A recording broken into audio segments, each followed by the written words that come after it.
Kasih itu murah hati. Pelit denganmu itu bukan I love you. Bukan berarti foya ya. If you love me, buy me Ferrari. Bukan begitu. Tetapi kalau orang pelit, jangan percaya dia itu peduli denganmu. Dia care for you. Nggak usah percaya. Kalau kita bilang cinta Tuhan, kita pelit sama Tuhan. Kalau kita bilang cinta manusia, kita pelit sama manusia. Tapi kita berani foya pada diri sendiri. Tapi kikir kalau sama orang lain. Kalau Anda belum subscribe di channel ini, segera supaya Anda bisa mengikuti terus rema-rema dari Roh Kudus ya. Mari kita buka sama-sama 1 Korintus 13, buka di situ. Dan apa yang saya sampaikan ini bermata dua, bagi pemberi maupun penerima kasih. Kita bisa bercermin dengan list atau daftar yang ada di dalam firman ini. Kita yang memberi kasih, kita jadi mengerti. Apakah kasih yang kita beri atau menurut kita itu adalah kasih. Segala sesuatu itu harus diuji. Jangan gampang percaya jikalau seseorang mengaku-ngaku. Bahkan juga jangan trust feelingmu. Perasaan Anda bisa salah pula. Semua harus diuji dengan kebenaran firman. Dan firman berkata bahwa kasih itu demikian. 1, 2, 3 dan seterusnya. Bagi seseorang yang memberi kasih, jangan pernah berkata gini, aku sudah mengasihi kamu. Oh, kamu tidak berubah-ubah. Memang orang seperti kamu itu percuma, nggak bisa diharap, nggak bisa diharap-harapkan. Apakah betul sungguh-sungguh Anda mengasihi orang itu? Kok bisa bilang begitu? Apa kata firman tentang kasih sesungguhnya? Bagi seseorang yang menerima kasih, yang terima janji-janji di PHP, janji palsu. Orang berkata I love you, tetapi gak mau menunggu. Kalau kamu cinta sama aku, maka kamu akan tidur sama aku. Padahal belum menikah nih ya. If you love me, kita diintimidasi. Atau jikalau seseorang berkata I love you, aku cinta padamu, tapi habis itu selalu pesimis tentang dirimu. Orang bicara I love you, ngomong aku cinta padamu, tapi selalu orang itu membocorkan rahasiaku. Nggak tahu kenapa, tersinggungan, gampang sekali percaya hal-hal yang negatif tentang diriku. Kamu belum lihat sendiri daripadaku. Kamu belum dengar dari aku. Orang ngomong, langsung kamu reaksi. Orang bilang, langsung kamu percaya. Langsung kamu tuduh-tuduh, pasang mata curiga. Banyak hal yang disebut kasih itu bukan sama sekali di dunia ini. Dari mana kita tahu? Ya harus bercermin dengan firman. 15 hal yang bukan I love you. Baik, untuk pemberi kasih maupun penerima kasih, mari kita uji. 1 Korintus 13 ayat 4 sampai ayat yang ke-7, kita baca bersama-sama yuk, kan gak panjang ya. Ini adalah surat Paulus tentang kasih. 1, 2, 3. Kasih itu sabar, kasih itu murah hati, ia tidak cemburu, ia tidak memegahkan diri, dan tidak sombong. Ia tidak melakukan yang tidak sopan, dan tidak mencari keuntungan diri sendiri. Ia tidak pemarah dan tidak menyimpan kesalahan orang lain. Ia tidak bersuka cita karena ketidakadilan, tapi ia bersuka cita karena kebenaran. Ia menutupi segala sesuatu, percaya segala sesuatu, mengharapkan segala sesuatu, sabar menanggung segala sesuatu. Katakan amin. Kalau Anda bersama dengan keluarga Anda, toleh kanan kirinya katakan I love you. Kalau enggak jangan ngecuan. Mari kita bertumbuh dalam kasih. Yesus ajari kita bahwa kita harus tinggal dalam kasih-Nya. Bukan kasih kita, kasih-Nya. Kalau kita tinggal dalam kasih Tuhan, minta apa saja diberikan. Itu bukan transaksi, tapi itu firman Allah. Kalau Anda tinggal dalam kasih, permintaan Anda pasti akan sesuai dengan kehendak-Nya. Kita pasti akan berbuah-buah. Perintah Tuhan yang utama itu kasih. Kasihilah Allah dan kasihi sesama. Sama manusia. Jadi tidak ada yang lebih tinggi dari kasih. Kasih yang paling besar. Nah definisi kasih itu dia. Tapi saya coba ambil dari sisi opposite atau lawan kata. Apa yang bukan kasih? Jangan gampang percaya orang bilang I love you. Uji dulu. Dan jangan juga merasa Anda sudah mengasihi jikalau kasihmu tidak teruji. Karena kasih itu bukan pilihan. Kasih itu bukan perasaan. Tapi kasih itu adalah tindakan nyata. Dan kasih Tuhan beda dengan cinta manusia. Kita mulai dengan yang pertama. Aneh sih. Harusnya kalau saya menulis surat ini, saya akan tulis kasih itu berkorban. Katakan melihat heroik tindakan pahlawan, orang itu menyerahkan nyawanya. Lalu habis itu orang yang langsung memberi badannya kena peluru supaya orang lain tidak mati. Kasih itu kan berkorban. Tapi sangat praktis sekali. Justru yang nomor satu pembuka buku, kasih itu sabar. Saya kasih bocoran ya. Kasih itu dibuka dengan sabar, ditutup dengan panjang sabar. Coba Anda baca nanti. Di ujung tadi dari ayat yang kita bacakan, sabar menanggung segala sesuatu.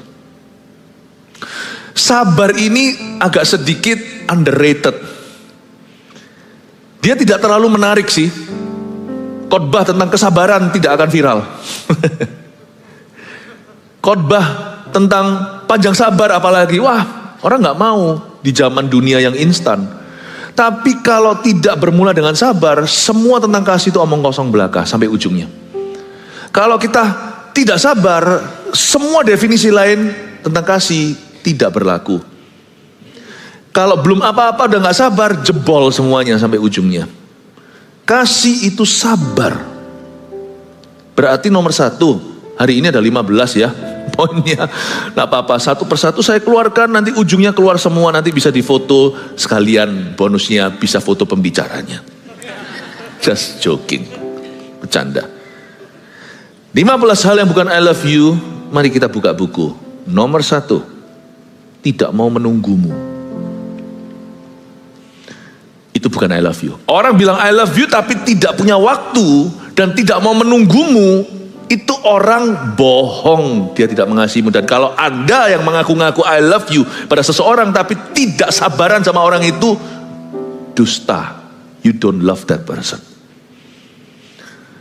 I love you translationnya, terjemahan kebenaran, I love you itu artinya I sabar with you.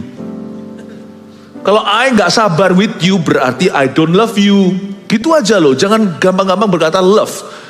Love itu terjemahnya sabar. Kadang-kadang kalau saya sama keluarga sendiri atau orang dekat, kadang-kadang kita bisa lebih sabar sama strangers atau orang asing. Tapi kalau orang sendiri itu kita gak sabaran. Saya jadi cemburu untuk orang-orang yang saya cintai. Kok aku begitu ya? Sama orang lain aku lebih sabar, tapi sama orang sendiri aku lebih gak sabaran. Jangan-jangan aku gak mengasihi orang yang di dekatku. Dan sama orang lain aku pura-pura.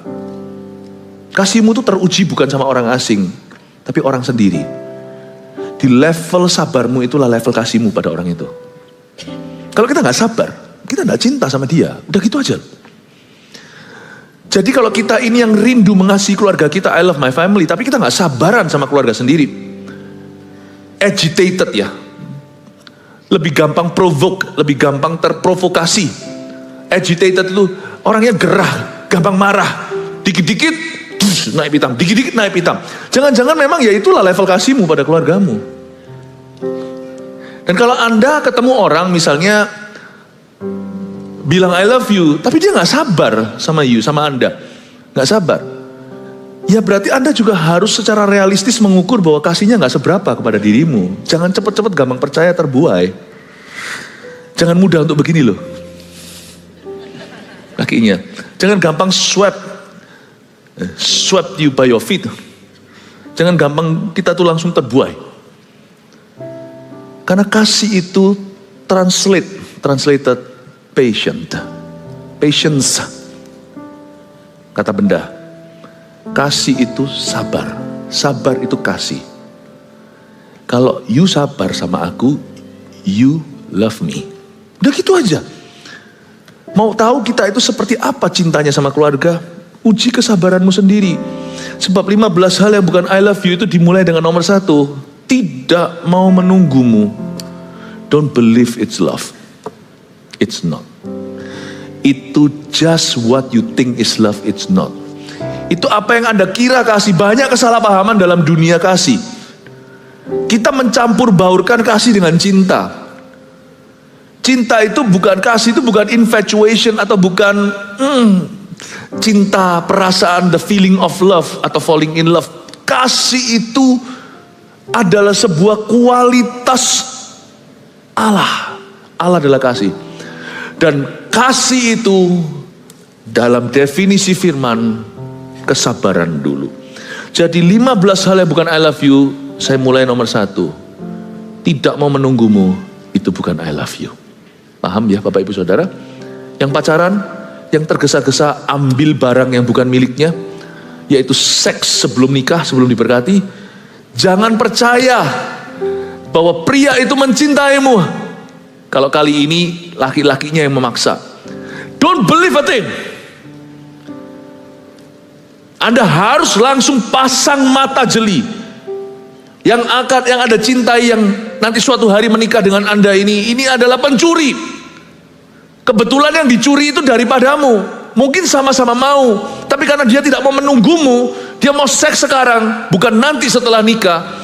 He does not love you, he loves your body, not you. Dan mencintai badanmu, bukan mencintaimu. Ya, good luck menikah dengan orang begitu. Kalau badannya berubah nanti waktu hamil, jangan sampai dia cari gitar di tempat lain. Paham maksud saya? Body gitar? Bukan itu. Segala sesuatu yang adalah kasih itu mau menunggu. Love waits for the best, for his partner, for his friend. Kasih itu selalu menunggu yang terbaik, yang dari Tuhan, dalam diri orang lain dan dalam dirinya. Itu kasih. Yang kedua, kasih itu setelah sabar. Kasih itu murah hati. Murah hati itu tidak sama dengan murahan, orang gampangan, bukan. Murah hati itu seringkali terjadi lewat sebuah kalkulasi.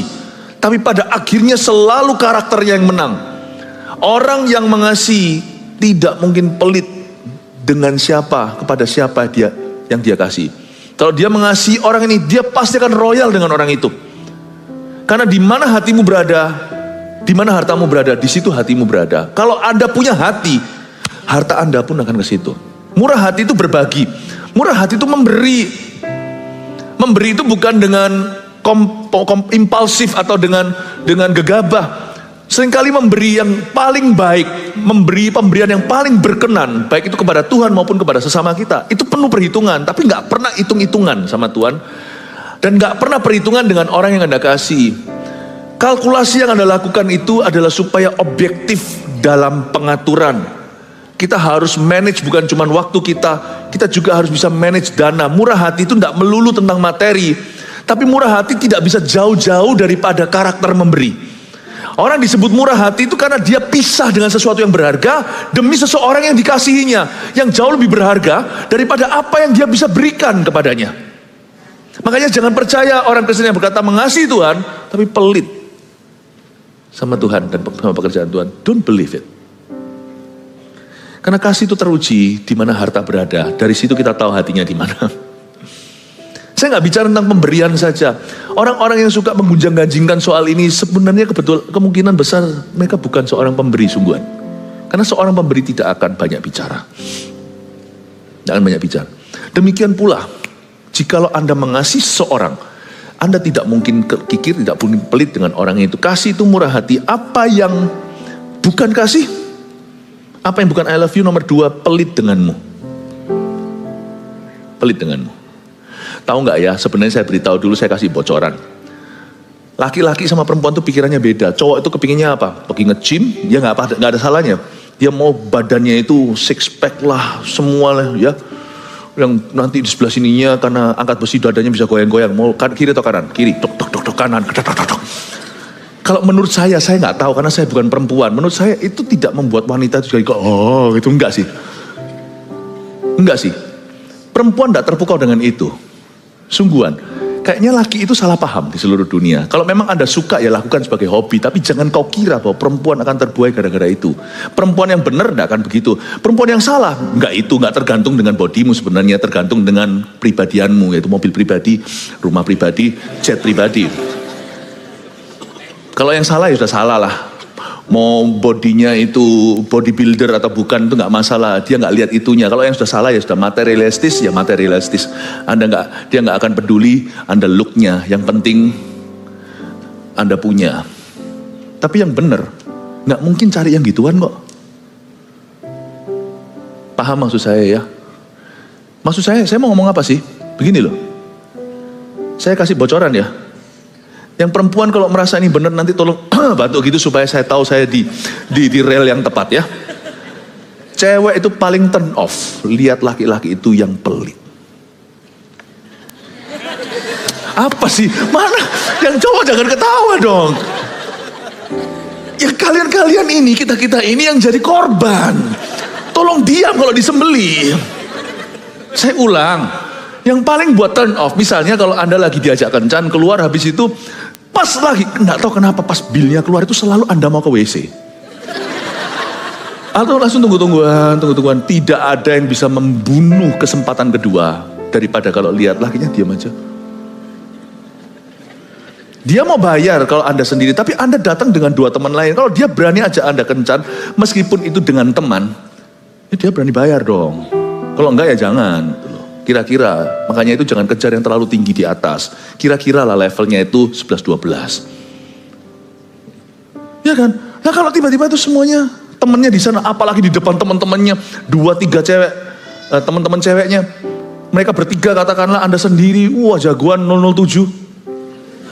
Tapi nggak mau bayar. 007-nya mantap. Tapi waktu bilnya itu 700. 700.000. Gimana kalau kita split the bill?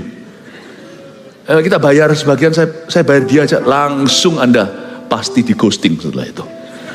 Betul ya? Saya itu mau coba tahu term-termnya anak-anak muda hari ini. Nggak ngerti-ngerti ghosting. Nggak ada yang lebih membuat wanita itu kecele, bahasa Surabaya cegek, membuat mereka jadi turn off, rasa gitu, meskipun dia bodinya itu kiri kanan mau goyang bisa. Nggak dicari itunya. Kalau dia pelit, that's it. That's it. Betul nggak yang cewek? Laki diam. Perlu obat batuk kelihatannya. Pelit denganmu. Sudah, masih batuk terus. Kayaknya trauma nih, orang-orang masih ada banyak trauma hati. Kasih itu murah hati. Pelit denganmu itu bukan I love you. Bukan berarti foya ya. If you love me, buy me Ferrari. Bukan begitu.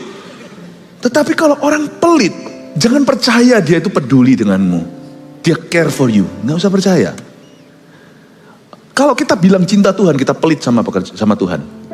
Kalau kita bilang cinta manusia, kita pelit sama manusia. Tapi kita berani foya pada diri sendiri. Tapi kikir kalau sama orang lain. Jangan mempercaya. Makanya itu, kalau kita berkata, I love someone, beranilah bayar harga. Harga itu tidak tentu materi dan duit. Waktu, tidak perhitungan. Berkorban tidak merasa seperti gimana, seperti Yakub waktu cinta Rahel.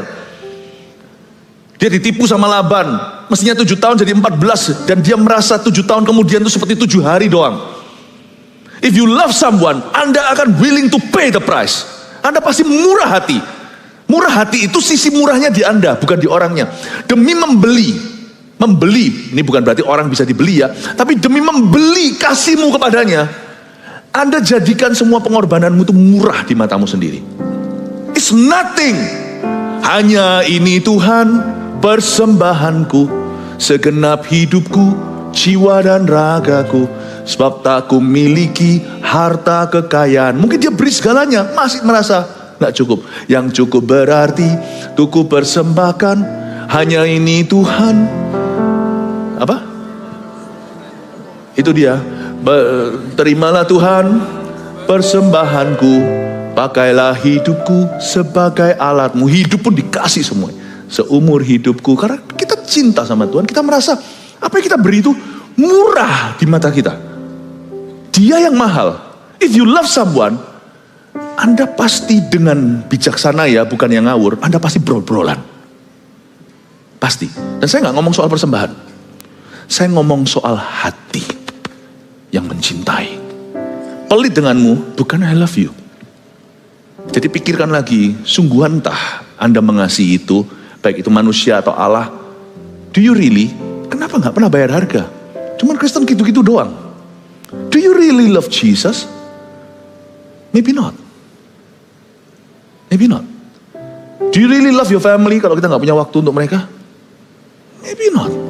Kita bisa ngaku-ngaku, kalau aku udah cinta kan aku udah akan hidupi anak-anakku. Ya, aku tahu. Anda memberikan apa yang Anda ingin berikan. Anda tidak memberikan apa yang mereka sungguh-sungguh butuhkan.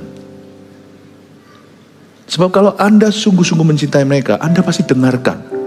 Dan apa yang mereka butuhkan, Anda pasti akan berikan. Tidak mungkin Anda akan tahan kebaikan. Murah hati itu memberi. Murah hati itu berbagi. Murah hati itu berkorban. I love you itu berarti I'm willing any day to sacrifice for you. Saya rela kapanpun untuk berkorban bagimu. Kasih itu sabar, kasih itu murah hati. Ketiga, ia tidak cemburu. Ini bukan cemburu, nggak cemburu sama mantan. Kalau gitu sesuatu yang salah itu. Kalau Anda lihat suami Anda teman tapi mesra sama mantannya, Anda tidak cemburu, something wrong with you. Tidak cemburu di sini itu tidak envy your success. Berarti yang ketiga, yang bukan I love you adalah jikalau dia iri akan suksesmu. Kalau ada orang mengaku-ngaku cinta, ini saudaraku nih, berarti aku senang dia sukses. Tapi ketika Anda sungguhan sukses, dia nggak suka. Dia sesungguhnya tidak mencintaimu, dia mencintai dirinya. Selama kau ada di bawahnya, dia cinta. Sekali kau mengatasinya, termasuk dalam kepemimpinan, bisa juga loh. Orang yang kita didik jadi jagoan, lebih hebat dari kita. Sebenarnya kasih itu belum teruji sampai orang lain sukses. Sampai orang lain kau kasih itu sukses, Anda bisa bahagia enggak untuk suksesnya? Kalau Anda iri akan suksesnya, kalau dia di bawah Anda belas kasihani, belas kasihan itu bukan kasih. Kasihan, bahasa Surabayanya sano. Bahasa Jawa Tengahnya sake. Itu bukan kasih. Kasihan itu petty atau piti. Kasihan itu adalah amal. Kasihan itu adalah jenis kasih yang lebih receh sifatnya, atau yang lebih sifatnya recehan. Ini bukan candaan, recehan maksudnya itu koin-koin, sen-sen, bukan kasih sesungguhnya yang bisa Anda berikan. Jadi orangnya tidak cemburu. Jadi kalau dia sampai cemburu karena suksesmu, cemburu akan keberhasilanmu, orang yang iri akan keberhasilan Anda, orang itu tidak mengasihi Anda. Dan juga ujilah dirimu sendiri. Kalau kita bilang kita cinta seseorang, dan orang itu akhirnya dipakai Tuhan lebih dari kita, diberkati dulu, doanya dijawab. Kita bilang kita cinta sama sister kita, kita cinta sama adik kita. Misalnya sama-sama perempuan nih, kakak beradik, sudah menikah kurang lebih dalam tahun yang sama. Tiba-tiba Anda susah dapat momongan. Dia dapat dulu cintanya luar biasa sama adiknya, tapi ketika adiknya diberkati, ngalami mujizat dulu, kita tiba-tiba merasa nggak terima, kok adikku dapat dulu, kita cemburu. Jadi love dulu antara sister itu cuman sifatnya insting saja, instinktif atau seperti hewan. Tapi hatimu nggak pernah memilih untuk sungguh-sungguh mengasihi saudara perempuanmu. Sebab ketika dia hamil dulu, menikahnya 11-12, ini tahun ini, dia tahun depan. Tapi dia yang menikah belakangan malah dapat momongan, Anda sudah 7 tahun tidak punya keturunan. Dokter bilang A, bilang B, hati Anda enggak. Tiba-tiba dalam hati kecil Anda, kok enak adikku bisa dapat anak dulu. Padahal aku loh yang pelayanan dulu. Wah, masuk semua bumbu rohaninya. Dia loh enggak bagaimana. Kenapa begini? Kenapa enggak adil? Lalu kita protes pakai adik kita. Dan berkata, kenapa dia? Apakah itu kasih? Bukanlah, instinktif saja. Seperti hewan pasti akan melindungi, seperti singa pasti melindungi anak singa. Seperti anjing pasti juga akan melindungi sesamanya. Kalau di dalam pack atau di dalam kelompoknya. Pasti, tapi itu instinktif. Instinktif. Kasih yang dimaksudkan di sini bukan yang sifatnya hewani. Ada anjing waktu hamil, lahirkan anjing besar, dia nggak ngerti, anaknya mati, dia makan sendiri. Pernah kejadian seperti itu. Dia instinktif, dia cinta, tapi ketika anaknya nggak ada, dia makan. Ya itu namanya hewan, dia nggak punya pilihan. Semuanya insting-insting saja. Kalau manusia punya pilihan karena dicipta dalam gambar dan rupa Allah. Kita punya pilihan untuk cemburu, iri, atau kita punya pilihan untuk berbahagia, untuk berkat orang lain yang kita sungguh-sungguh nanti-nantikan dan inginkan kita sendiri nggak punya. Orang lain dapat dulu, orang lain diberkati, orang lain sukses dulu. Can you be happy for that person? If you can be happy for that person, you really, truly love that person. Kalau Anda bisa bahagia untuk orang itu, berarti Anda sungguh-sungguh mengasihinya. Kita melihat berbagai jenis kasih yang bukan kasih sama sekali. Minimal itu bukan kasih Tuhan. Itu kasih instingtif manusia. Kasih hewaninya manusia. Kasih primitif, bukan kasih Kalvari. Kita melihat banyak kok cerita orang itu sangat dipedulikan, sangat dibantu ketika dia dibawa. Tapi sekali dia diberkati, sekali dia dipakai Tuhan, rasanya kayak tiba-tiba jadi saingan. Ini yang saya sebut kasih level komunis, ya begitu. Kalau kita sama-sama rata nggak apa-apa. Sekali you menonjol satu kepala, gua tebang. Berapa banyak orang kayak gitu sih sungguhan? Dalam dunia gereja berapa banyak juga? Berapa banyak orang yang ikut gereja juga mikirnya gereja itu kecil. Wah kasihan. Sekali dia berhasil karena mengelola dengan baik dan Tuhan pakai urapan terjadi, jiwa-jiwa diselamatkan dan membesar, tiba-tiba nggak layak untuk dukunganku kami. Level komunis. You only love people if they are poor. Kita hanya mencintai orang kalau mereka itu miskin, terpuruk, di bawah. Tapi sekali mereka mulai naik stratanya, mulai dipakai oleh Allah, bukankah kita mengasihi itu harus selalu loving people to greatness? Kita tuh kalau mencintai orang itu harus mengasihi orang itu sampai dia besar. Makanya itu saya komitmen sebagai seorang pemimpin rohani, kalau ada orang di bawah saya dipakai Tuhan lebih. My goodness, gembala regional siapa tiba-tiba jadi luar biasa. Saya hatinya tuh happy sekali. Kalau enggak, saya bohongi diri sendiri. Saya bohongi siapa? Berarti saya tidak mengasihi mereka. Mengasihi orang yang lebih less fortunate, yang tidak seberuntung Anda, itu mudah, itu belas kasihan. Jangan pernah mistaken, jangan pernah Anda salah paham. Jangan pernah Anda itu, jangan sampai kita itu juling secara definisi. Nggak bisa membedakan antara kasih dan belas kasih. Belas kasih, itu bukan kasih. Itu hanyalah kasihan. Ia tidak cemburu. Jadi kalau Anda mau tahu Anda mengasihi orang itu atau tidak, tunggu dulu sampai dia sukses. Coba lihat, Anda masih mendukung, percaya pada dia, untuk terus mendoakan. Dan Anda terus punya best wishes, harapan-harapan indah untuk orang itu. Paham ya Bapak Ibu Saudara? Tidak heran kadang-kadang, bahkan manusia itu bisa begitu primitif hewani, sampai-sampai bisa jadi loh ya, orang tua sendiri sama anak bisa saingan loh, kalau nggak hati-hati. You never know. Jaga hati dengan segala waspada. Anda tidak bisa percaya hewan di dalam dirimu itu namanya kedagingan. Tidak bisa percaya. Karena itu kasih itu harus selalu masuk hadirat Allah. Diperbaharui. Bukan hanya diuji, diperbaharui. Tuhan, give me your love. Your love. Not this animal love that I'm feeling. Bukan cinta yang secara hewani, naluri. Kasih aku truly yang sejati, kasihmu Yesus, your love, kasihmu Tuhan. Ajarilah kami ini. Tahu lagu itu? Nanti tolong siapkan aja lagu itu. Saya suka sekali lagu lama itu. Ajarilah kami ini saling mengasihi. Harus diajari, bukan yang naluri. Naluri itu alami. Ini yang supranatural. Ajarilah kami ini saling mengampuni. Ajarilah kami ini kasih-Mu ya Tuhan, kasih-Mu sungguh tiada batasnya. That kind of love yang disebut di 1 Korintus 13, bukan kasih instinktif naluri. Semua kita sudah punya itu, tidak perlu belajar lagi. Not your love, His love. Bukan cintanya kita, kasih Allah. Karena kasih yang tidak pernah gagal ditulis 1 Korintus 13, kasih yang terbesar kan. Demikian tinggal iman, pengharapan, kasih. Dan kasih yang terbesar adalah kasih. Dikatakan bahasa roh, nubuatan, semuanya itu. Semua itu hanya karunia sementara di dunia. Tetapi kasih tidak pernah gagal. Kasih apa yang tidak pernah gagal? Kasih manusia aja bisa gagal. Kasih orang tua aja bisa gagal. Kasih Yesus tidak bisa gagal. Give me your love. Your love, oh Jesus. Kasih-Mu ya Tuhan. Ia tidak cemburu. Baru 3, ada 15, ayo cepat. Ia tidak memegahkan diri. Katakan tidak memegahkan diri. Yang berikutnya, Yang nomor 4, apa yang bukan I love you, yaitu pamer yang tidak kau punya. Kalau ada orang ngomong terus pamer-pamer tentang dia punya apa, koneksinya, pamer itu nggak tentu barang, tapi juga bisa menonjolkan diri. Sebenarnya kelihatannya dia itu seperti mau sharing, tapi sebenarnya it's all about him, tentang dirinya.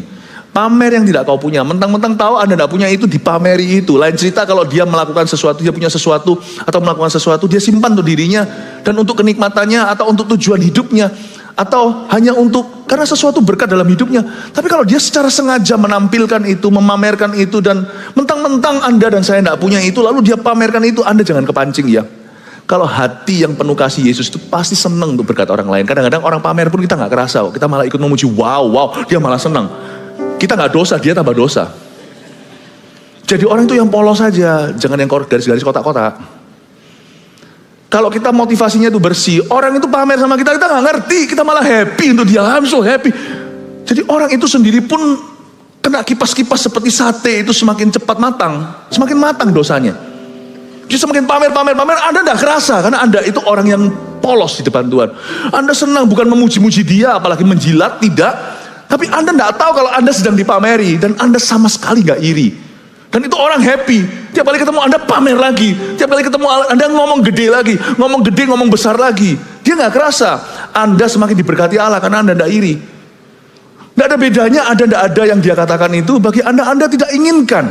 Anda tidak pernah melakukan dosa ini, yaitu mengingini harta orang lain, istri orang lain, pasangan orang lain, keledai orang lain. Luck atau keberuntungan orang lain Anda tidak miliki, tapi orang itu semakin hari semakin matang dosanya. Orang yang suka pamer apa yang tidak kau punya, orang itu tidak mencintaimu. Dia memakaimu sebagai objek penyembahannya, menyembah dirinya. Kita aja jangan kepancing. Salah itu bisa dari dua sisi. Ada orang salah ngomong sama Anda juga jadi salah di depan Allah. Nah itu salah kaprah, itu salahmu sendiri. Tapi kalau ada orang salah pun tidak mempan sama kita nggak salah-salah. Orang salah pun kita nggak kerasa dan kita terus memuji Tuhan. Satu sisi aja yang salah, jangan ikut-ikutan. Orang mau marah sama Anda, jangan ikut-ikutan marah. Orang mau jahat sama Anda, jangan balas dengan kejahatan. Itu berarti dua banditnya. Tapi kalau orang jahat itu pilihan dia. Kalau Anda mau jadi orang benar itu juga pilihanmu. Pilihlah jadi orang benar. Pilihlah untuk hidup di dalam kasih Yesus. Abide in my love. Tinggallah dalam kasih. Tuhan perintahkan di Yohanes 15, abide in my love. Gak cuman mengasihi, tapi tinggal dalam kasih itu. You stay, abide in my love. Kata abide itu bukan stay seperti kita itu staycation atau kita di hotel, kita nginep sebentar. Abide itu bukan cuma ngontrak. Belilah rumah di sana, tinggallah di situ, jadikan permanen adresmu. Kata abide in my love, tinggallah dalam kasih. Sampai-sampai gak mempan orang salah sama Anda. Jangan irilah sama berkat orang lain. Tapi kalau Anda lihat, ada orang suka pamer hokinya, pamer ininya, segalanya, ngomong besar sama Anda. He doesn't love you. He's loving himself. Dan kalau Anda dan saya orang itu bertobatlah, berarti Anda tidak mencintai siapa-siapa. Sebab orang yang mengasihi, dia tidak kasih karena kasih tidak akan memegahkan diri. Jadi apa yang bukan I love you nomor 4 tadi? Yang pamer yang tidak kau punya, itu bukan I love you. Ya? Masih mengikuti saya? Lanjut lagi ya. Ini saya rasa kita ini lagi di detox ini sekarang ya. Toksik-toksiknya mau keluar. Sekali lagi ini pedang bermata dua, jadi tertuju kepada pemberi kasih. Kalau kita berada dari sisi pemberi atau resipien kasih atau penerima kasih. Dua-dua perlu diuji. Ya, yang berikutnya. Bukan hanya ia tidak memegahkan diri, tapi juga dia tidak sombong. Yang kelima, apa yang bukan I love you? Kalau Anda lihat ini jelas-jelas bukan kasih. Merasa kau tidak layak untuknya. Sombong. Di mana ada sombong itu berarti ada orang yang layak, ada orang yang tidak layak. Kasih itu selalu mengangkat. Ingat, kasih itu selalu mengangkat. Segala sesuatu yang sifatnya kasta dan menjadikan Anda segala sesuatu yang memposisikan dirinya seperti sebuah kasta, itu bukan kasih. Kasih itu tidak sombong. Kata sombong di sini itu sombong itu kan relatif. Susah sekali untuk bilang kita sombong atau enggak. Jangan pernah Anda menguji orang lain. Ujilah dirimu sendiri dan minta Tuhan mengujimu. Seperti lagu itu, ujilah aku Tuhan Cobalah aku Tuhan, lihatlah apakah ada yang serong di hatiku, tuntun aku di jalan yang kekal. Sombong itu susah sekali, sangat tricky. Coba saya tanya begini ya. Bisa maju ke depan. Ya, nama siapa? David. Oke, Anda Raja Daud. Amin. Anda sombong enggak?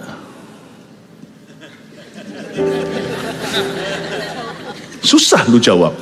Apapun yang kau jawab serba salah. Saya kasih beritahu terus terang. Saya ini terus terang terus terang. Saya akan ngomong sama Anda apa adanya. Anda jawab ya salah, enggak salah. Saya janji itu. Anda jawab ya. Wow, semua orang tepuk tangan, rendah hati dia mengakui kesombongannya.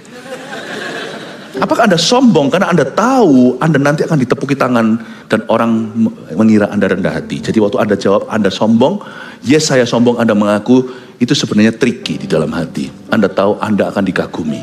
Jangan-jangan pengakuanmu tidak tulus.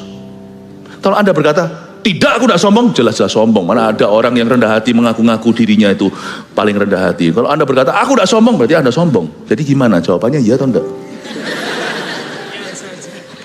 Bagus sekali jawabannya, makanya ini Jemaat GMS luar biasa hikmatnya. Biasa aja. Kasih tepuk tangan untuk David, kasih tepuk tangan. Susah gitu loh, jangan pernah sekali kita tuh seolah-olah seperti dipakai Holy Spirit, Roh Kudus ngeflow atau gimana, lalu habis itu menghakimi orang lain, kamu ada roh sombong. Jangan begitu. Kita semua itu pasti ada kesombongan. Karena Tuhan belum selesai sama kita. Untuk berkata saya tidak sombong, sombong banget. Untuk berkata saya sombong, motivasimu apa ngaku-ngaku? Supaya dipuji manusia? Susah. Tapi hari ini kita belajar sesuatu. Sombong itu paling gampang untuk diuji dalam diri kita sendiri. Kalau kita merasa lebih layak dari orang lain, dan orang yang kita ngaku-ngaku I love you, kita merasa dia gak layak untuk kita, itu bukan dasi.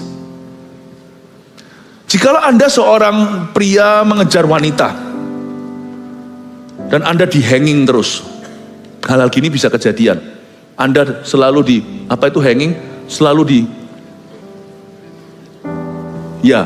digantung. Anda jadikan gantungan. Dan dia berkata, I love you, tetapi habis itu tidak pernah sungguh-sungguh mau denganmu, tapi suruh dirimu menunggu selama-lamanya. Kasih satu sisi itu namanya bertepuk sebelah tangan, nggak ada suaranya. Anda terus suruh menunggu. Tapi dia menunggu kandidat yang lain. Tunggu dulu siapa yang lebih worthy for me. Siapa yang lebih layak untuk saya. Jangan bodoh. Jangan tunggu wanita itu. Jangan tunggu. Karena dia tidak pernah bermula dengan I love you atau memberimu kesempatan.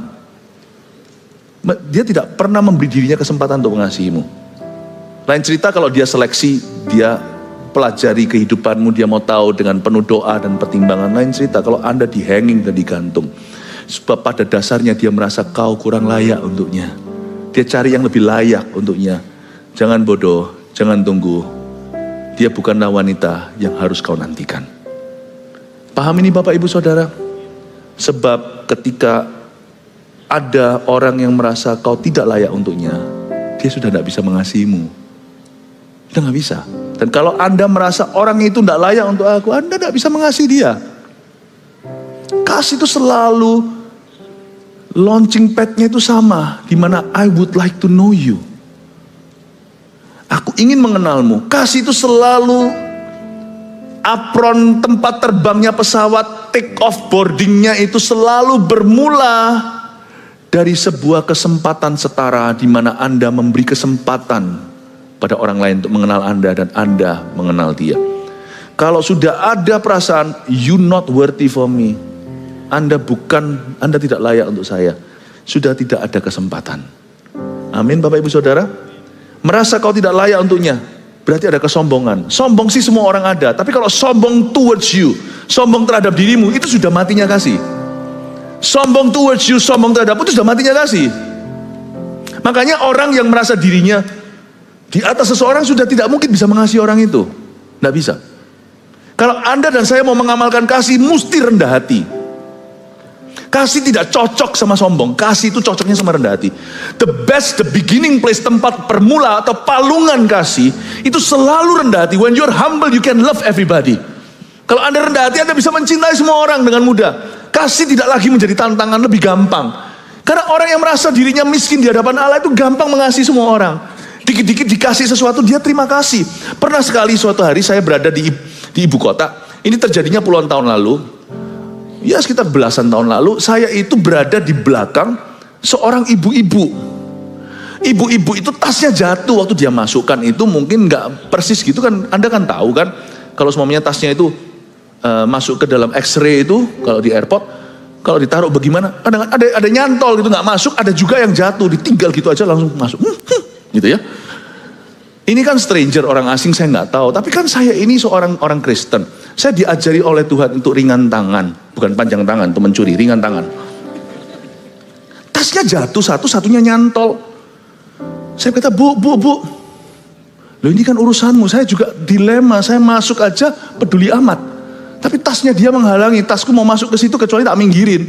Ya sudah, akhirnya singkat cerita, jatuh tasnya, saya angkat. Dia tahu loh itu tasnya jatuh, saya tidak angkat, dia noleh kok. Saya angkat. Ya, loh.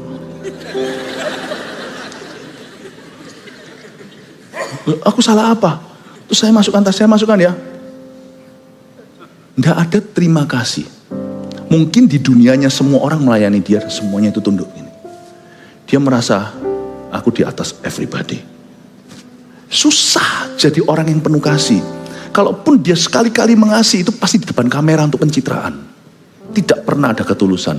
You cannot love if you're not humble. Nggak bisa. Coba masuk dalam pelayanan, sok-sokan. Nggak mungkin Anda bisa mengasihi rekan pelayananmu. Apalagi sama atasannya, aku merasa lebih hebat kok. Sama bawahannya, pasti main perintah, pasti main intimidasi. Pasti nanti ya. Kicking kanan, kicking kiri, itu pasti sudah. Itu pasti senggol-senggolan, itu luar biasa. Nggak mungkin bisa.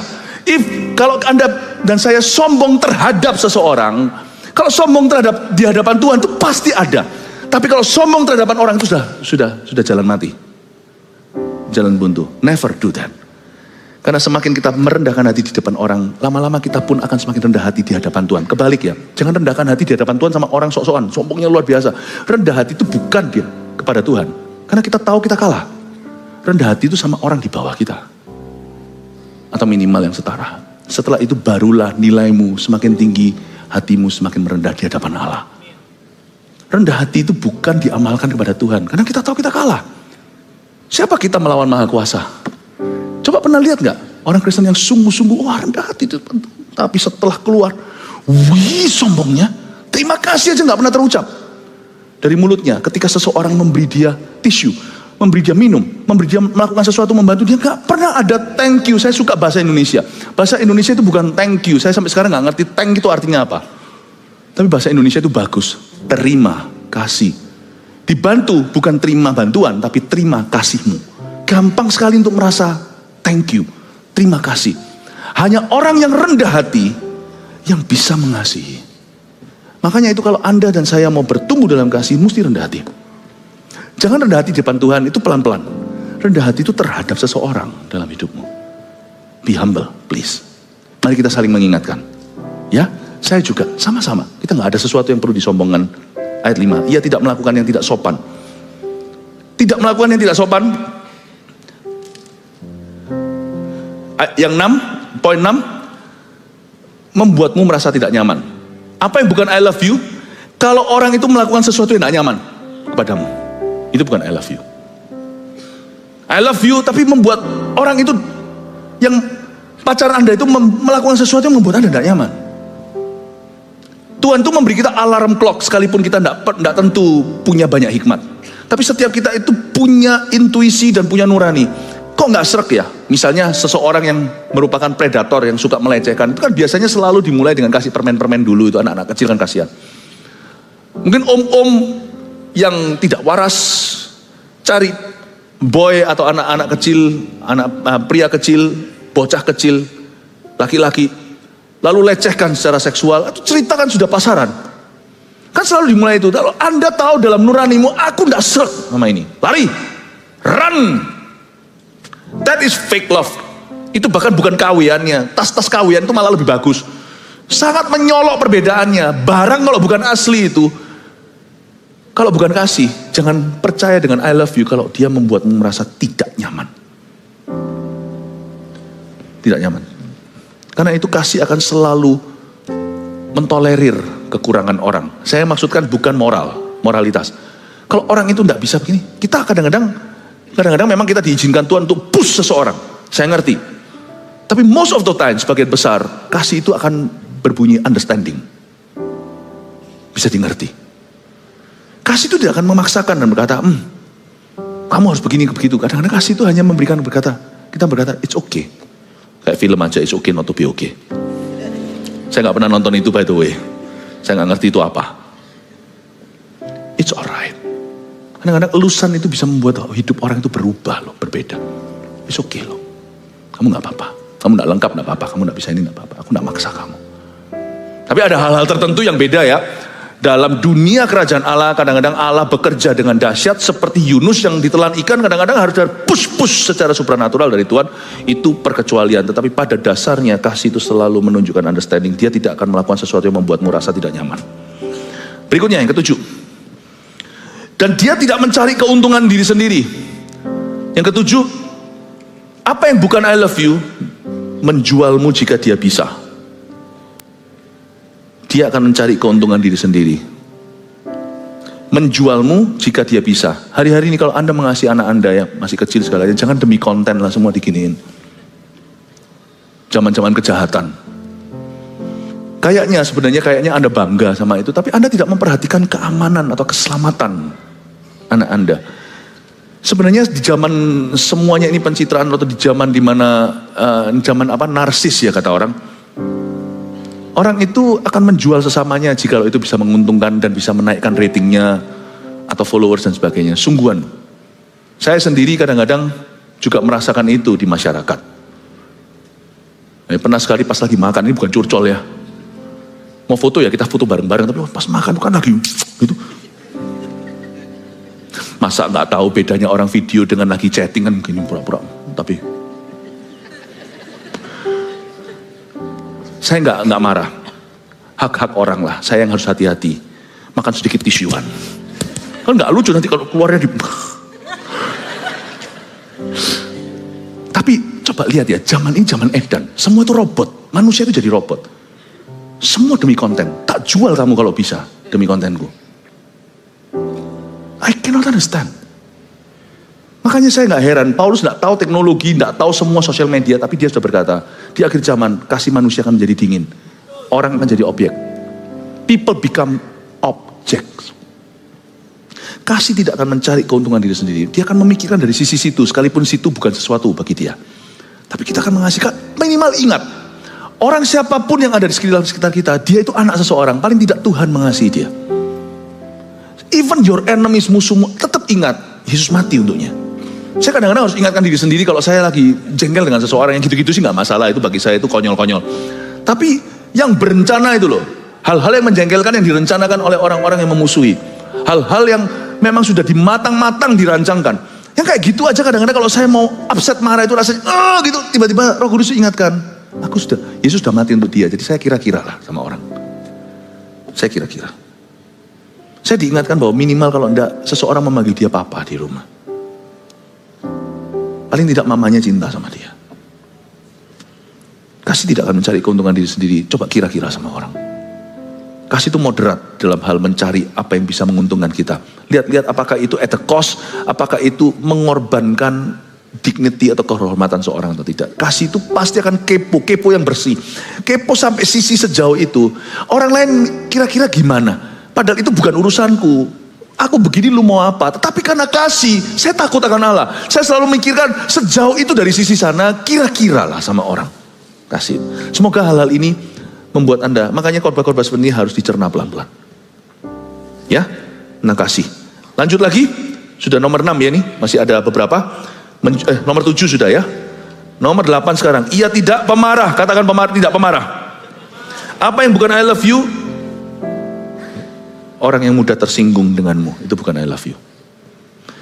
Sekali lagi, pemarah di sini itu bukan ngamuk-ngamuk terus. Pemarah di sini itu agitated, artinya orang yang mudah terprovokasi secara emosi. Jadi kalau Anda mau tahu hari ini level cintamu pada suamimu seperti apa, kalau Anda mudah tersinggung sama dia, berarti hari ini Anda kurang cinta, udah gitu aja. Atau dengan istri suami sebaliknya, dengan anak juga. Mudah tersinggung denganmu, gampang ngamuk. Jangan ngaku-ngaku I love you. Bagi pemberi cinta, jangan Anda merasa Anda sudah mengasihi. Atau penerima cinta, Anda jadi ngerti, oh ya oke. I think ngomong aja dalam hati lah, gak usah protes. I think nggak usah gini, she loves me not. She loves me not. Nggak usah lah. Anda mau tahu she loves you or she loves you not, gampang. Dia tersinggungan nggak? Udah nggak usah. Dia cinta aku, dia nggak cinta aku, dia cinta. Ngapain? Lihat aja dia tersinggungan nggak sama Anda. Udah langsung Anda tahu dia cinta nggak. Gampang kan? Anda belajar sesuatu? Amin. Saya bisa lanjut sedikit? Oke, bisa. Puji Tuhan. Kasih itu sabar. Berikutnya yang nomor 9. Ia tidak pemarah dan tidak menyimpan kesalahan orang lain. Katakan tidak menyimpan kesalahan orang lain. Berarti lawan kata kan? Ini semua kan lawan kata. 15 hal yang bukan I love you berarti lawan katanya tidak menyimpan kesalahan orang lain. Ya menyimpan kesalahan orang lain. Kalau orang yang menyimpan kesalahan lain, orang itu gak cinta. Jadi yang ke-9, suka mengungkit kesalahanmu, itu bukan I love you. Ini sering terjadi di dalam sebuah hubungan yang posesif. Dia akan suka mengungkit kesalahanmu, seolah-olah dia mengasihimu, seolah-olah dia peduli, tapi diungkit terus. Orang yang mengungkit kesalahan tidak mengasihi. Dan kalau Anda punya kesalahan, diungkit terus sama orang itu, bukan demi pertobatanmu atau koreksi yang membangun, tapi diungkit melulu. Saya rasa he doesn't love you. Udah gitu aja. Dia gak mencintaimu. Sebab orang yang suka mengungkit kesalahan itu berarti orang itu sama sekali tidak cinta. Sebab orang karena kasih itu tidak akan menyimpan kesalahan. Kasih malah justru punya satu kualitas namanya pikun seperlunya. Sungguhan, kasih itu bisa melupakan banyak kesalahan dan menutupinya. Kok bisa menyimpan kesalahan itu lawan kata kasih. Oke? 10. Ia tidak bersuka cita karena ketidakadilan. Nomor 10, apa yang bukan I love you ini saya balik semuanya. Saya kasih arus negatifnya yang bukan I love you apa. Kalau kasih di sini dia tidak bersuka cita karena ketidakadilan, berarti yang bukan kasih, berarti yang bukan kasih itu bersuka cita karena ketidakadilan. Bahasa sehari-hari begini, nomor 10 poinnya adalah senang ketika kau jatuh. Anda pernah lihat mama yang udah ngomong sama anaknya gitu, lalu habis itu anaknya jalan itu jatuh, nggak tahu rasa lu, kapok. Hari itu apapun tetap yang namanya kasih ibu, saya nggak ragu. Tapi saya percaya that is not love. Kasih tidak akan bersuka cita karena ketidakadilan. Jadi yang bukan I love you adalah orang yang senang ketika kau jatuh. Kapok, tahu rasa, biar jerah. Tuhan menghukumnya. Kalau memang kasih sekalipun Tuhan menghukum itu fakta, Anda pasti bersyafaat seperti Abraham untuk Sodom Gomora. Orang yang punya waktu dan punya tenaga untuk berkata, tahu rasa, itu orang yang mengasihi. Jadi Anda harus tahu, kadang-kadang Tuhan izinkan kita mengalami arus bawah, itu supaya kita bisa tahu siapa sahabat sejati kita, siapa bukan. Saya bersyukur untuk masa-masa lembah di dalam hidupku. Itu memisahkan, saya langsung tahu yang sungguh-sungguh mengasihi saya dengan yang tidak, itu kelihatan.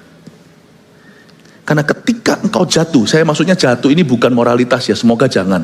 Jatuh itu bisa jadi tentang tekanan kehidupan atau semacam kegagalan atau suatu situasi yang tidak kondusif bagi hidupmu dan itu menghimpitmu ke bawah.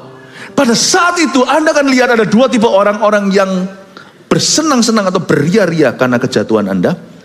Mereka bersuka cita karena ketidakadilan yang terjadi atasmu, atau mereka yang berkata, I'm standing by you. Aku berdiri di sisimu. Dan orang yang begitu itu kasih. Makanya itu kalau Anda mau mengamalkan kasih, cari orang sengsara. Cari orang ketika di bawah. Jangan ketika sukses banyak orang teman, tapi ketika dia bangkrut, Anda ulurkan tangan dan Anda doakan. Di situ Anda membuat yang namanya forever friends. Itulah eternal friends itu di sana. Ketika di lembah itulah keluar yang namanya sahabat kekal. Amin Bapak Ibu. Justru ketika orang itu terpuruk, Anda akan lihat siapa senang dia jatuh, siapa yang turut menangis dengan dia dan turut membangun. Ia tidak bersuka cita karena ketidakadilan, tapi ia bersuka cita karena kebenaran. Ini sekarang saya tambahkan, nomor 11. Berarti orang yang bersuka cita karena kebenaran itu kasih, tapi yang tidak bergembira karena kebenaran itu bukan kasih. Jadi yang nomor 11 yang bukan I love you adalah tadi senang ketika kau jatuh, sekarang orang yang tidak senang ketika kau berhasil. Nah, itu bukan kasih. Ketika Anda berhasil, akan muncul dua tipe orang. Tiga tipe tepatnya. Ada orang yang bersenang dengan Anda tapi motivasinya A, supaya kecipratan. Tapi ada orang yang senang dengan Anda tanpa meminta apa-apa. Anda berhasil itu sudah cukup good news for me. Tidak perlu aku dapat sesuatu. Ada teman-teman yang tulus, dan biasanya orang-orang begitu yang sama dari lembah sama Anda. Dari lembah. Yang tiba-tiba teman tidak diundang muncul semua ketika Anda berhasil itu banyak nanti. Apalagi yang minta pinjaman. Nah, itu kalau bicara tentang berhasil di dunia marketplace atau dunia bisnis, tapi berhasil nggak cuma materi. Tapi ada, ini tipe 1A, B, tapi ada tipe yang kedua. Ketika Anda sukses, Anda dicibir. Gitu aja kaya. Gampang lah orang itu kebetulan. Jadi mencoba untuk mengkorting glorimu. Meskipun kita tidak mencuri kemuliaan, semua kemuliaan itu Tuhan, tapi tetap akan ada orang yang akan mendiskon effortmu. Kok potongan harga itu yang dipotong harga orang lain yang bayar, itu kan bukan urusan, itu mahkota dari Tuhan. Kenapa kita yang memotong harganya? Kita seperti seolah-olah menghambarkan semua usaha orang itu, pengorbanan, keuletan, dan semua penderitaan yang harus dialami. Kita rasanya, gitu aja, orang gitu ya banyak kok. Kalau Anda dengar begitu, itulah satu orang yang tidak mengasihimu. Dan kalau Anda begitu sama orang, Anda tidak mengasihi dia. Ia bersuka cita karena kebenaran, berarti orang yang tidak senang ketika kau berhasil, itu bukanlah I love you. Sedikit lagi ya, udah mau selesai nih. Tinggal 12, 13, 14, 15. Ayat 7, ia menutupi segala sesuatu. Katakan, menutupi segala sesuatu. Berarti yang bukan I love you, yang buka segala sesuatu. Nomor 12, memberitakan aibmu. Menceritakan. Itu bukan kasih. Jadi kalau ada orang ngomong sesuatu yang bagus dibuat jelek, wah itu parah sekali. Sedangkan yang jelek aja kita gak boleh jelekkan. Menceritakan, membuka aibmu, itu bukan I love you. Itulah sebabnya kalau kita itu jangan biasakan lah ya menjatuhkan orang di depan orang atau sembunyi-sembunyi di balik orang. Janganlah. Karena memberitakan aib itu bukan kasih, malah kasih itu menutupi segala sesuatu. Nomor 13, saya gak perlu panjang lebar, udah tinggal sedikit lagi. Percaya segala sesuatu. Katakan, percaya segala sesuatu. Jadi lawan katanya kasih yang bukan I love you. Kalau kasih itu percaya segala sesuatu, berarti lawan jenisnya gampang percaya negatif tentang dirimu. Anda lihat ya, orang itu sungguhan mengasihi Anda atau tidak itu gampang sekali. Kalau dia dengar here says there says, nggak dengar langsung dari Anda, langsung gampang nyalain Anda, langsung negatif. Orang berkata, trust me, he doesn't truly love you. Orang yang gampang sekali, karena kasih itu percaya segala sesuatu. Sehingga lawan katanya, berarti kalau Anda ada seorang yang gampang percaya yang negatif tentang dirimu, tidak tentu terbukti. Yang terbukti pun dia masih uji dan dia akan tanya langsung kepadamu. Betul nggak? Oh enggak. Atau iya ternyata lu kok gitu. Nah dia pasti akan protes kalau dia mengasihi, dia tidak akan yes man. Tapi kalau enggak dia akan berkata, iya kan aku sendiri sudah tahu. Orang seperti itu sahabat sejati. Bela dulu. Bukan berarti bela yang salah. Lalu habis itu tuding kamu. Lalu habis tanya, gimana ini minta pertanggungjawaban Anda? Tapi orang yang belum apa-apa, dikit-dikit langsung memihak di musuhmu dan memusuhimu. Anda tahu dia bukanlah sahabat yang berakar dengan Anda. Jangan jadikan orang itu pasanganmu. Baik itu pasangan kongsian, apalagi pasangan pernikahan, or whatever. Trust me, dia bukanlah your confidentiality. Bukan your confidant, kata confidence di situ. Dia bukan someone you could confide in, bahasa Inggrisnya. Anda tidak bisa menaruh rasa percaya, kepercayaan itu tidak, percayaan pribadimu Anda tidak bisa serahkan dirimu pada orang itu. Cannot. Karena dia gampang percaya yang negatif tentang dirimu. Amin. Berarti itu bukan hubungan asli, itu hubungan palsu. Dikit lagi ya. 14. Lalu kasih itu mengharapkan segala sesuatu. Katakan mengharapkan segala sesuatu. Berarti lawan katanya yang merupakan, yang bukan I love you, Lawan katanya mengharapkan segala sesuatu, ya orang itu pesimis lah tentang kita. Yang ke-14, pesimis mengenaimu. Kasih sih kasih, but I don't believe you can do it. Lain cerita kalau secara objektif dia peringatkan, kamu jangan gegabah. Itu penuh dengan doa dan pertimbangan, perhitungan, dan ada penjelasan. Tapi kalau orang itu nggak percaya, mana bisa kamu bisa? Kelihatannya kasih, jangan mau dibelas kasihani. Saya paling anti dikasihani orang. Saya nggak mau. Dan saya juga nggak memaksa orang percaya saya bisa. Sehingga kalau saya melakukan sesuatu, saya harus bisa menjelaskan ke orang itu. Saya harus bisa menginspirasinya untuk bisa melihat yang saya lihat. Tapi saya tidak mau dibelas kasihani. Tapi jikalau sekalipun Anda lakukan itu semuanya, tetap ada orang yang selalu pesimis dengan Anda. Mana mungkin kamu bisa, mana mungkin kamu mau pesimis. Itu bukan I love you loh. Daripada gitu, mendingan saya punya musuh. Daripada sahabat yang pesimis sama saya. Kasih saya musuh, saya bangkit optimis. Kasih saya sahabat pesimis. Kamu coba jatuhkan aku, tah? Kamu tuh mau melemahkan saya. Kamu itu mau dismantling atau apa itu ya?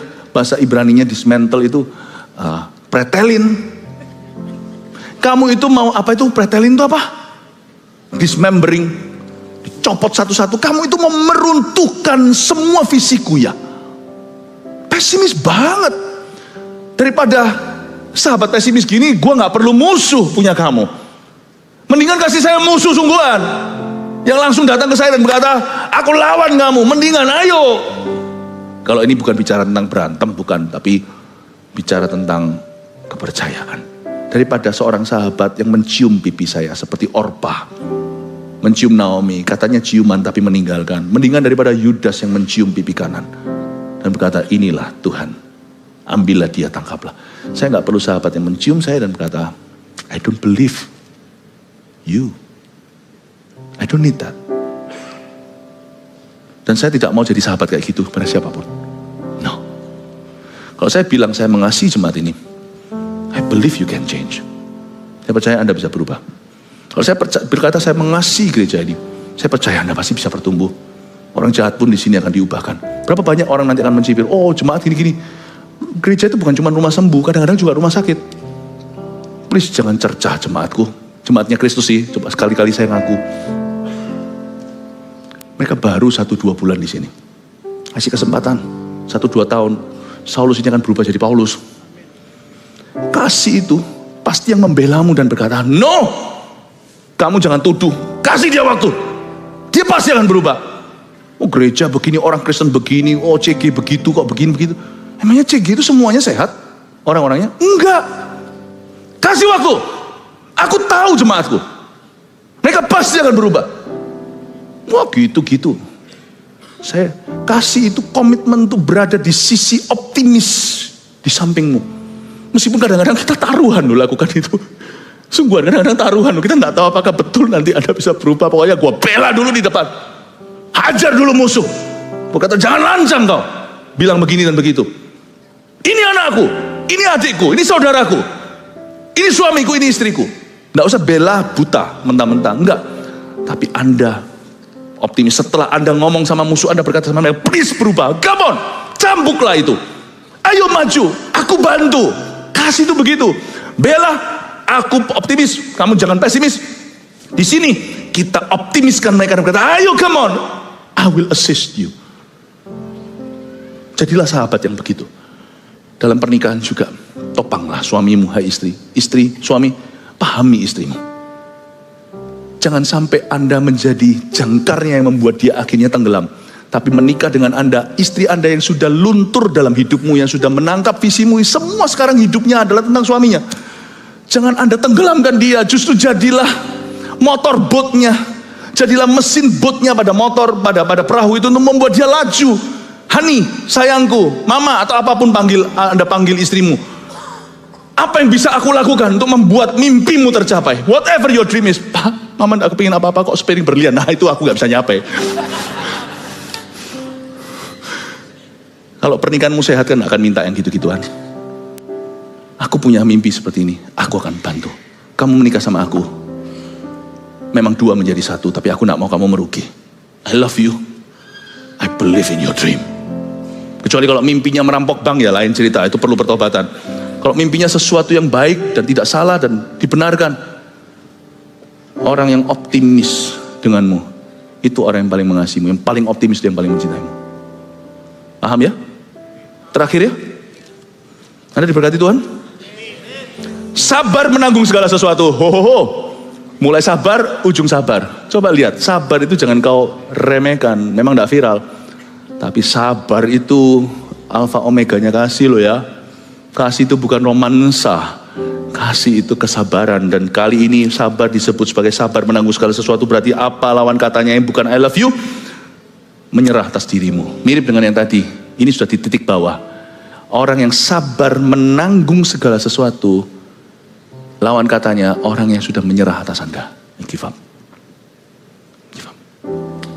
Makanya pernikahan bisa berakhir pada perceraian itu bukan karena tukaran, bukan karena berantem. Tadi saya kasih hikmat bertengkar, jadi semua jemaat kita sudah dilatih cara bertengkar yang benar. Hari ini kita diajari apa di gereja? Diajari berantem. Tapi cara firman. Saudara tahu nggak apa? Pernikahan itu gugur bukan karena banyak konflik. Konflik itu sehat, bisa sehat. Sekalipun konfliknya nggak sehat, bisa jadi berkat. Yang membuat menyerah adalah kehilangan kasih. Kapan orang itu cerai? Dia give up. Dia give up. Ya sudah, nggak ada apa lagi yang bisa dipertahankan. Karena orang yang menyerah atas dirimu sudah tidak sabar menanggungmu, tidak sabar menanggung segala sesuatu.